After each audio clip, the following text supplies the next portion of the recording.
Hi hello வணக்கம் and welcome back to இனி ஒரு புது வீடியோ. ஸோ இந்த வீடியோவில் நீங்கள் பார்க்க போகிறது டிஎன்இஏ 2024க்கான ரெஜிஸ்ட்ரேஷன் வந்துட்டு May 5 அன்னைக்கு ஓப்பன் ஆகிறதா வந்துட்டு ஒரு நியூஸ் வந்து சொல்லியிருக்காங்க.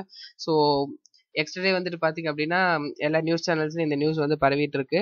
அண்ட் இது வந்துட்டு பார்த்தீங்கன்னா டிஎன்இஏ ஆன்லைன்.org அதோடைய வெப்சைட்டில் போய் பார்த்தப்போ வெப்சைட்டில் வந்துட்டு வெப்சைட் ஒர்க் நடந்துட்டு இருக்கனால வெப்சைட் வந்து ஓப்பன் ஆகல. ஸோ ஒரு டென்டேட்டிவான ஒரு ஷெட்யூல் மட்டும் வந்து ரிலீஸ் ஆயிருக்கு ஆஸ் பர் அந்த நியூஸ் சேனல்ஸ்ல ரிலீஸ் ஆனது. ஸோ அதை பத்தி சொல்றேன். அண்ட் அது மட்டும் இல்லாம அண்ட் டிஎன்இஏ 2023 டென்டேட்டிவ் ஷெட்யூல் வச்சுட்டு அதுல இருக்கக்கூடிய ஸ்டெப்ஸ் என்னென்ன அப்படின்றதையும் நான் எக்ஸ்பிளைன் பண்ணிடுறேன். ஸோ May 5 பொறுத்த வரைக்கும் ரெஜிஸ்ட்ரேஷன் வந்துட்டு ஓப்பன் ஆகுது அப்படின்னு சொல்லியிருக்காங்க டென்டேட்டிவா. அண்ட் May 6 வந்து பாத்தீங்கன்னா 12th ஸ்டாண்டர்டுக்கான ரிசல்ட்ஸ் வந்து வருது.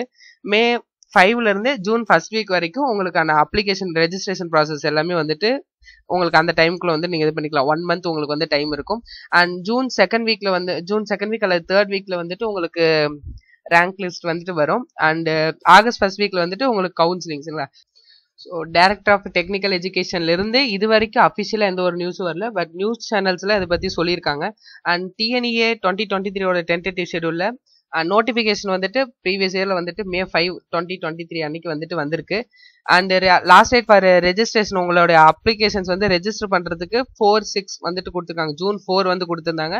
அண்ட் உங்களுடைய டாக்குமெண்ட்ஸ் அப்லோட் பண்றதுக்கு உங்களுக்கு June 9 வரைக்கும் டைம் கொடுத்துருந்தாங்க.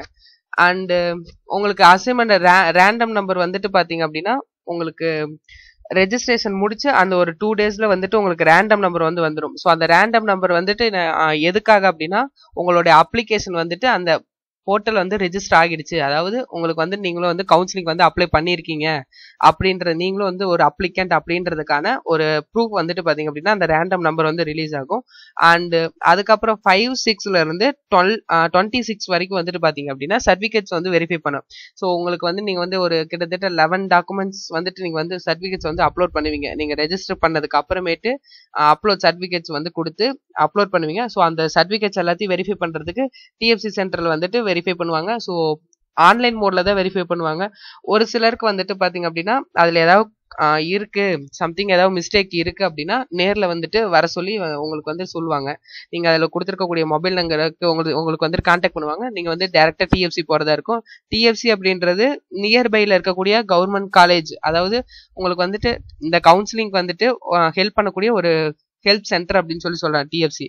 அதுக்கப்புறமேட்டு வந்து பாத்தீங்க அப்படின்னா June 3rd வீக்ல வந்துட்டு உங்களுக்கு வந்து ரேங்க் லிஸ்ட் வருது. ரேங்க் லிஸ்ட் வந்ததுக்கு அப்புறமேட்டு அதுல ஏதாவது வந்துட்டு மிஸ்டேக்ஸ் இருக்கு அப்படின்னா உங்களுக்கு வந்துட்டு ஒரு 4 days 5 days வந்துட்டு கொடுத்து அந்த ஒரு மிஸ்டேக்ஸ் வந்து நீங்க வந்து இது பண்ணிக்கலாம். அதுக்கப்புறமேட்டு பாத்தீங்க அப்படின்னா கிட்டத்தட்ட ஒரு 1 month கிட்ட வந்துட்டு ஆகும். 1 month மீன்ஸ் ஒரு 3 weeks 2 weeks வந்துட்டு ஆகும். அதுக்கப்புறம் தான் வந்துட்டு பாத்தீங்கன்னா கவுன்சிலிங் வந்து ஃபர்ஸ்ட் ஆஃப் ஆல் வந்துட்டு கவர்மெண்ட் ஸ்கூல்ல வருது. 6th to 12th வந்துட்டு கவர்மெண்ட் ஸ்கூல்ல படிச்சவங்க, அதாவது 7.5 ரிசர்வேஷன் இருக்காங்களே அவங்க, அண்ட் ஆல்சோ வந்துட்டு differently able, X serviceman, sports, இவங்க எல்லாத்துக்கும் வந்துட்டு பாத்தீங்க அப்படின்னா ஆன்லைன்ல நடக்கும். இவங்க எல்லாருமே வந்துட்டு அவங்களுடைய சர்டிபிகேட்ஸ் வந்துட்டு நேர்ல கொண்டு போற மாதிரி இருக்கும். Differently abled, ex serviceman and sports இவங்க எல்லாருமே வந்துட்டு அவங்க சர்டிபிகேட்ஸை நேர்ல கொண்டு போயிட்டு டிஎஃப்சில வெரிஃபை பண்ணிட்டு வர மாதிரி இருக்கும்.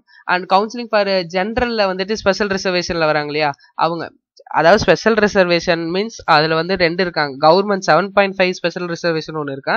ஜென்ரல் மீன்ஸ் எல்லாருமே வந்து பார்ட்டிசிபேட் பண்ணலாம். 7.5 ரிசர்வேஷன்ல இருக்கவனும் வந்துட்டு ஜென்ரல்ல பார்ட்டிசிபேட் பண்ணலாம். பட் ஜென்ரல்ல இருக்கவன் 7.5 ரிசர்வேஷன்ல பார்ட்டிசிபேட் பண்ண முடியாது, ரைட்?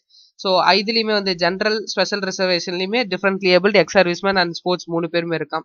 அதுக்கப்புறம் வந்துட்டு பாத்தீங்கன்னா ஜென்ரல் கவுன்சிலிங். அந்த ஜென்ரல் கவுன்சிலிங் அப்படின்றது academic, government school 7.5 reservation and vocational 3 பேருக்கு வந்துட்டு நடக்கும். கிட்டத்தட்ட வந்துட்டு 1.5 months அல்லது 2 months கிட்ட வந்துட்டு இந்த ஜென்ரல் கவுன்சிலிங் நடக்கும், ரைட்டா?